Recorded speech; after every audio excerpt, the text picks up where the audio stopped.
So right now we're about to enter the scene, the murder scene of Tupac Shakur. Tupac Shakur was murdered here in Las Vegas in 1996. Everyone knows, pretty much what happened. And we're gonna enter the scene right now. Okay, so this is actually the scene of where he was actually died. This is Suge Knight, gentleman of his entourage. He owned Death Row Records. So, and this is actually supposed to be the police officer that's standing right over Tupac. Now, Tupac was actually shot over on facing eastbound on Flamingo and Koval, which is actually not too far from the location I'm at now. So Tupac was in jail for a long time for illegal touching. A woman accused him of raping her, and of course everyone knows that was pretty much false. Tupac was not a rapist. He had a lot of respect for women.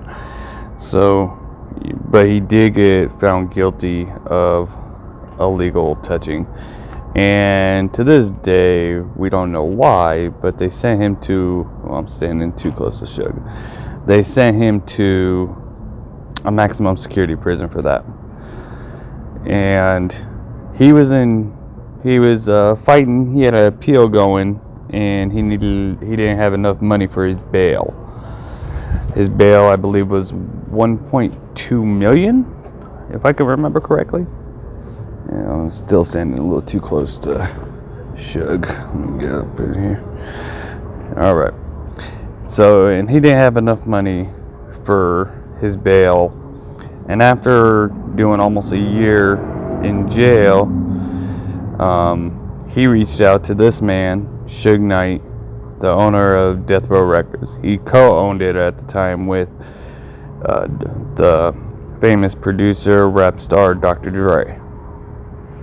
And Death Row at the time was unbelievable. I mean, by far, at the time, the best record company. It was always between Death Row Records and Bad Boy Records, and this was back in 1995. So he reached out to this man, Suge Knight, and Suge Knight actually tried to sign Tupac a few times. And before this incident, Tupac, was signed to Interscope, and he was just doing his own thing. So finally, Suge puts some money together and bails Tupac out of jail. This is the car, the BMW, that they were in when the shots were fired. Now, the night Tupac was murdered, it was at the MGM Grand, Las Vegas, Nevada, Mike Tyson fight.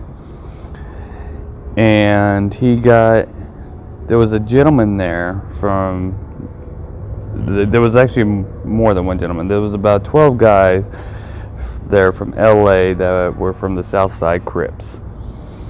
Now, one of the gentlemen named Orlando Anderson, which they call Baby Lane, a few months prior to this, jumped one of the members of Death Row, one of the entourage for Death Row, and stole the chain. And then one of the person that was jumped saw Orlando in the MGM Grand after the fight.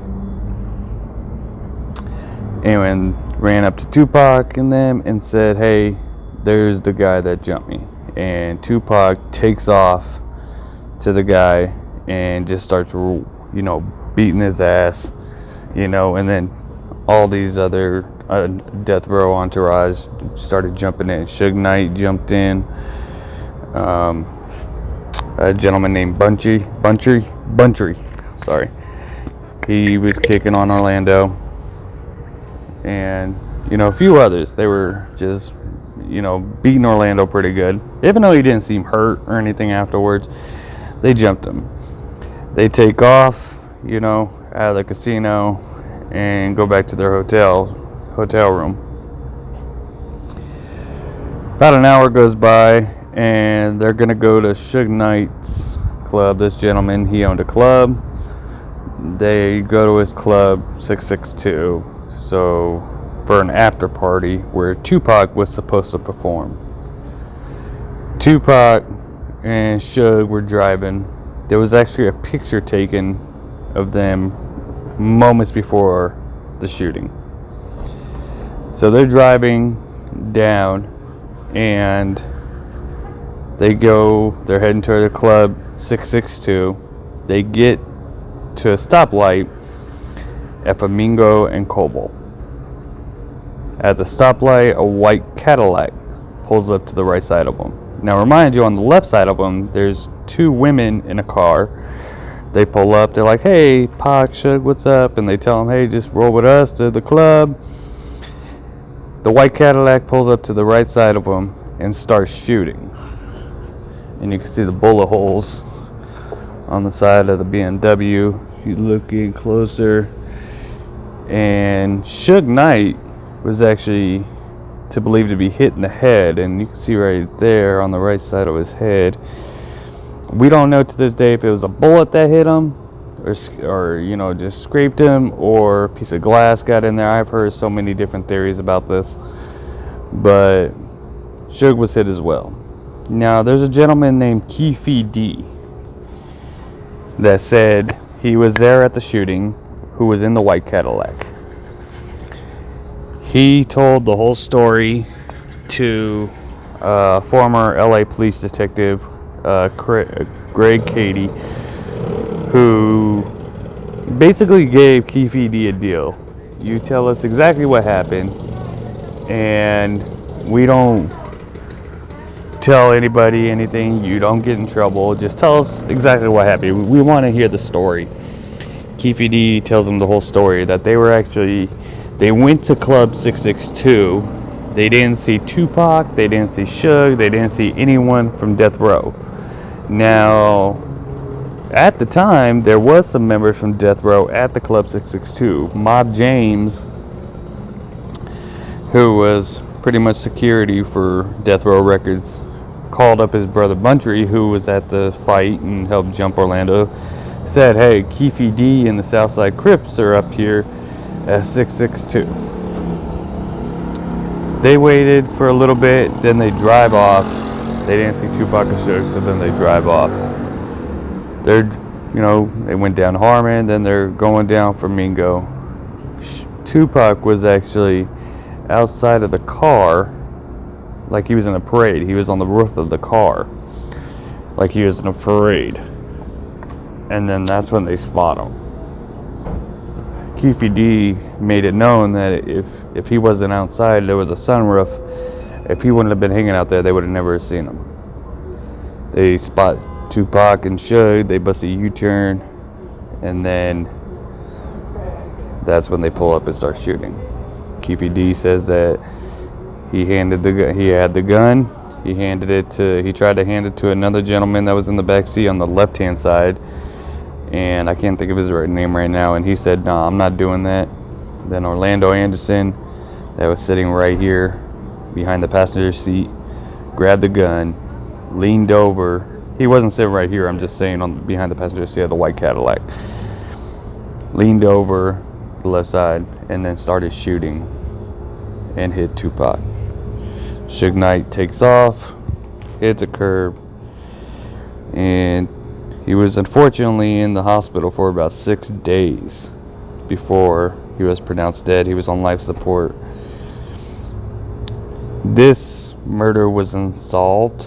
It's still an open investigation to this day, which is pretty sad because everybody knows who did it. This gentleman right here is a police officer. He actually did an interview with Vlad TV, and he says the last words Tupac said was to him, and he said, "Fuck you." Tupac was no joke. He didn't like the police. He was hard all the way to the end, and that's how he lived his life. And it's unfortunate, because he was, he inspired a lot of people. A lot of people had a lot of respect and love for him. The main suspect, pretty much the guy that murdered Tupac, died about a year later. Keefe D went to prison, and he ended up getting out on drug charges. He was a big time cocaine dealer, PCP dealer, and stuff like that. And that is it. That is the scene right there where he died. And a lot of people are trying to say that Suge had a lot to do with it. Suge had nothing to do with the murder, but Suge did know who killed Tupac. And that is it, guys. Make sure to subscribe to Bad Habits Kingdom. I appreciate you guys' support, and have a great day.